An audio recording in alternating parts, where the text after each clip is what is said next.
आप सभी का बहुत बहुत स्वागत है। आज हम आपके लिए जयशंकर प्रसाद जी द्वारा रचित एक बहुत ही सुंदर गीत कोमल कुसुमों की मधुर रात की व्याख्या लेकर आए हैं।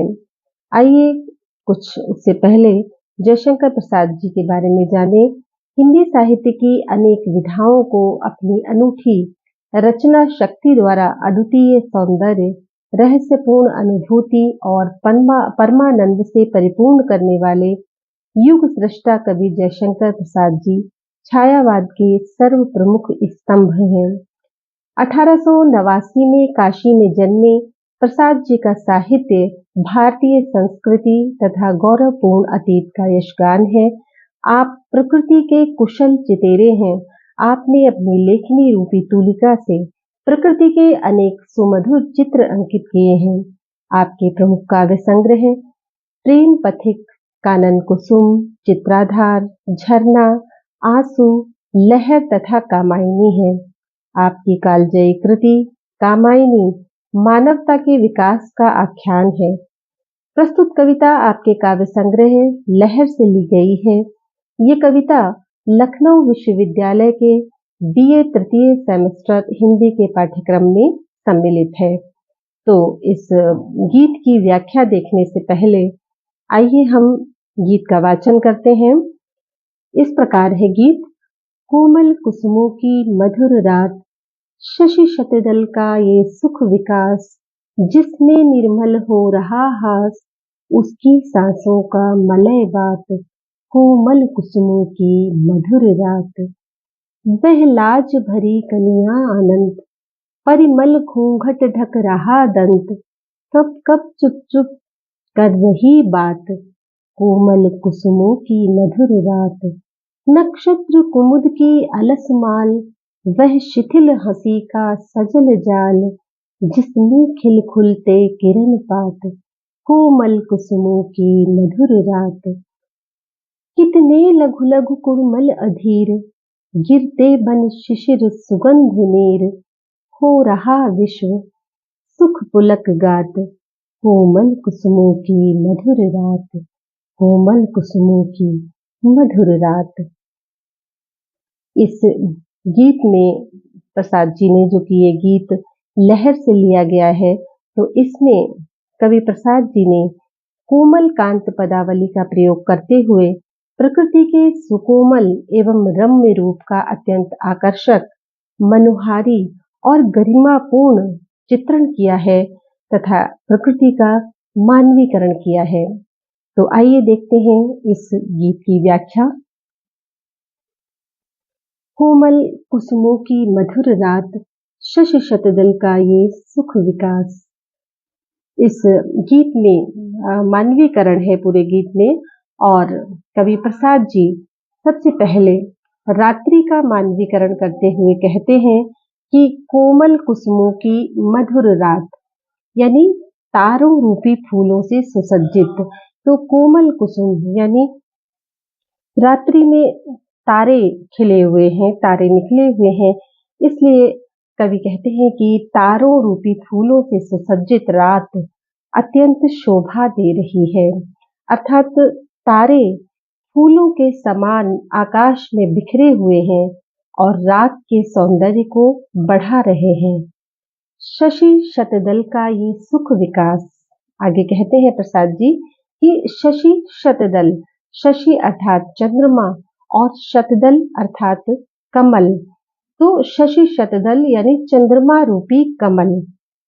तो इस प्रकार इसका अर्थ है कि तारों रूपी सैकड़ों पंखुड़ियों वाला शत दल, मतलब सैकड़ों, और दल का मतलब पंखुड़ियां, तो तारों रूपी सैकड़ों पंखुड़ियों वाला चंद्रमा रूपी कमल रात्रि रूपी नायिका के मुख की भांति सुशोभित हो रहा है। तो बहुत सारे तारे आकाश में निकले हुए हैं और उन तारों के बीच में चंद्रमा सुशोभित हो रहा है। तो ऐसा प्रतीत होता है कि जैसे हजारों सैकड़ों पंखुड़ियों वाला कमल खिल गया है और वो चंद्रमा रूपी कमल रात्रि रूपी नायिका के सुंदर मुख की भांति सुशोभित हो रहा है, जिसमें निर्मल हो रहा हास।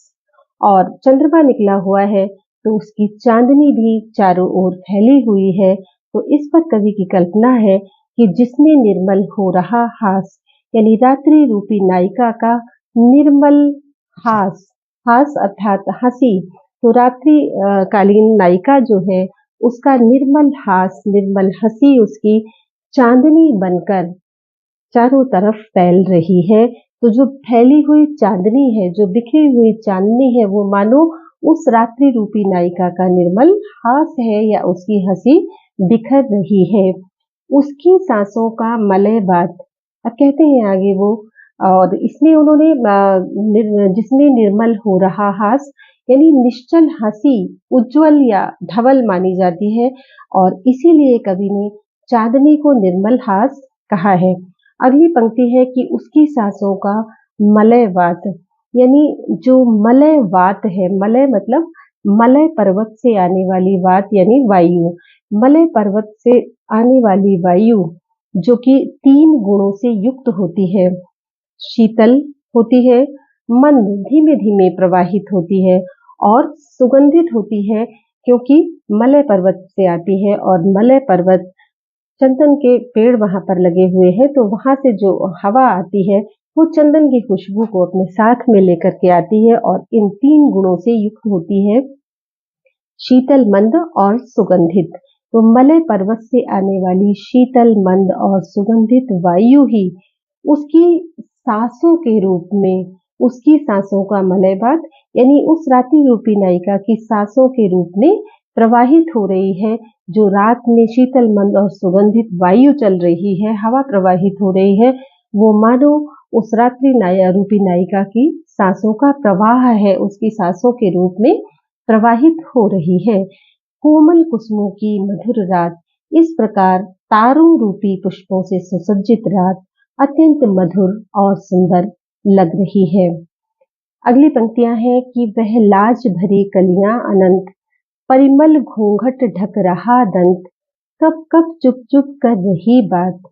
इसमें कवि कलियों का मानवीकरण करते हुए प्रसाद जी कहते हैं कि वह लाज भरी कलियां अनंत, यहाँ कवि ने कलियों का मानवीकरण किया है। कहते हैं कि वह लाज भरी कलियां अनंत, तो लाज भरी कलियां इसलिए कह रहे हैं कवि कि कलियां अभी अधखिली हैं, पूरी तरह से खिली हुई नहीं है, इसलिए कवि कहते हैं कि अधखिली कलियां लज्जाशील नायिका की भांति प्रतीत हो रही हैं। वह लाज भरी कलियां अनंत, यानी अधखिली कलियां जो अभी पूरी तरह से खिली नहीं है, वो लज्जाशील नायिका की तरह से प्रतीत हो रही है। और परिमल घूंघट ढक रहा दंत, और उनकी अधखिली पंखुड़ियों रूपी घूंघट ने परिमल अर्थात सुगंध को ढक रखा है, और इस कारण सुगंध पूरी तरह से फैल नहीं पा रही है। तो परिमल घूंघट ढक रहा दंत, यानी उनकी अधखिली पंखुड़ियों रूपी घूंघट ने परिमल को अर्थात सुगंध को ढक रखा है, और सुगंध पूरी तरह से प्रसारित नहीं हो पा रही है, फैल नहीं पा रही है। कप कप चुप चुप कर रही बात, और कप कप चुप चुप कर रही बात यानी हवा के हिलते हुए पत्तों की जो सरसराहट है, तो ऐसा प्रतीत होता है कि हवा से हिलते हुए पत्तों की सरसराहट के रूप में वे कलियां या कलियों रूपी नायिका जैसे घूंघट से धीमे धीमे बात कर रही है, ऐसा प्रतीत हो रहा है। तो इस प्रकार तारों रूपी पुष्पों से सुसज्जित ये रात अत्यंत मधुर है, अत्यंत सुंदर है। अगली पंक्तियां हैं, नक्षत्र कुमुद की अलस माल, वह शिथिल हंसी का सजल जाल, जिसमें खिलखुलते किरण पात। अब कहते हैं शंकर प्रसाद जी कि नक्षत्र कुमुद की अलस माल, यानी नक्षत्र अर्थात तारे और कुमुद यानी कुमुद का पुष्प, तो नक्षत्र और अर्थात तारे और कुमुद की अलसाई माला सुशोभित हो रही है, क्योंकि तारों की जो टिमटिमाहट है और अधखिले जो कुमुद है, वो मानो रात्रि के कारण अलसाए हुए से प्रतीत हो रहे हैं। इसलिए कवि ने कहा है कि नक्षत्र और कुमुद की अलसाई माला सुशोभित हो रही है। वह शिथिल हंसी का सजल जाल। और शिथिल हंसी यानी कि जो कुमुद के पुष्प हैं, कुमुद है, वो धीरे धीरे से कुमुद जो धीरे धीरे खिल रहे हैं, कुमुद की पंखुड़ियां धीरे धीरे से जो खुल रही हैं, तो ऐसा प्रतीत होता है कि वो जैसे शिथिल हंसी प्रतीत हो रही है, यानी कुमुद की धीरे धीरे खुलती पंखुड़ियां शीतल हंसी सी प्रतीत हो रही हैं, मध्यम हंसी सी प्रतीत हो रही हैं, जिसमें खिल खुलते किरण पात। और जो जल है सरोवर का जिसमें कुमुद खिल रहे हैं, तो उस जल में किरण पात मतलब किरणों का जाल फैला हुआ है, चंद्रमा निकला हुआ है, चंद्रमा की चांदनी चारों ओर फैली हुई है, और चंद्रमा की चांदनी, चंद्रमा की किरणें सरोवर के जल में भी पड़ रही हैं, जिससे जल झिलमिला रहा है। तो ऐसा प्रतीत होता है कि जैसे जल में किरणों का जाल फैला हुआ है, तथा खिल खुलते मतलब कुमुद धीरे धीरे विकसित हो रहे हैं, और जल में ही किरणों का जाल फैला हुआ है, तथा जल में धीरे धीरे कुमुद के पुष्प विकसित हो रहे हैं। तो ये दृश्य अत्यंत मनोहारी है, अत्यंत सुंदर है, और तारों रूपी पुष्पों से सुसज्जित ये रात अत्यंत मधुर है, अत्यंत सुंदर है। और अंतिम पंक्तियां हैं, कितने लघु लघु कुड़मल अधीर, गिरते बन शिशिर सुगंध नीर, हो रहा विश्व सुख पुलक गात। इन पंक्तियों में कवि प्रसाद जी कहते हैं कि कितने लघु लघु कुड़मल अधीर।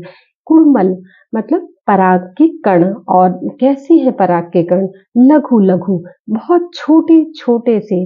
कितने लघु लघु कुड़मल अधीर यानी छोटे छोटे कितने ही पराग के कण बिखर जाने के लिए अधीर हो रहे हैं, व्याकुल हो रहे हैं।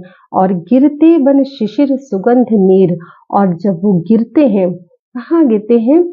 जब वो हवा के साथ, हवा से मिलकर के गिरते हैं, और जब पानी में गिरते हैं सरोवर के, तो क्या होता है कि जब वे गिरते हैं तो शिशिर की ठंडी हवा को तथा सरोवर के जल दोनों को ही सुगंध से भर देते हैं, सुगंधित कर देते हैं। गिरते बन शिशिर सुगंध नीर यानी नीर अर्थात जल, और सुगंध यानी खुशबू, और शिशिर की वायु।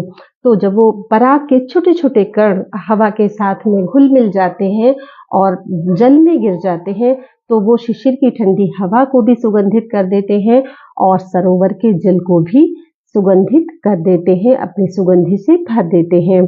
हो रहा विश्व सुख पुलक गात।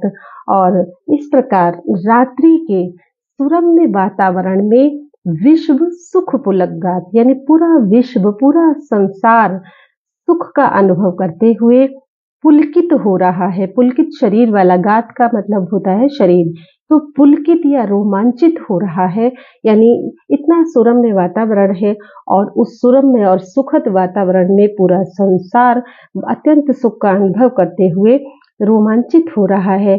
इस प्रकार तारों रूपी पुष्पों से सुसज्जित ये शिशिर की रात कितनी सुंदर है, अत्यंत मधुर है, और बहुत सुंदर प्रतीत हो रही है।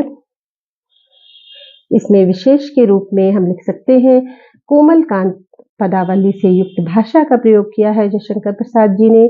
प्रकृति के रम्य और कोमल रूप का चित्रण किया है।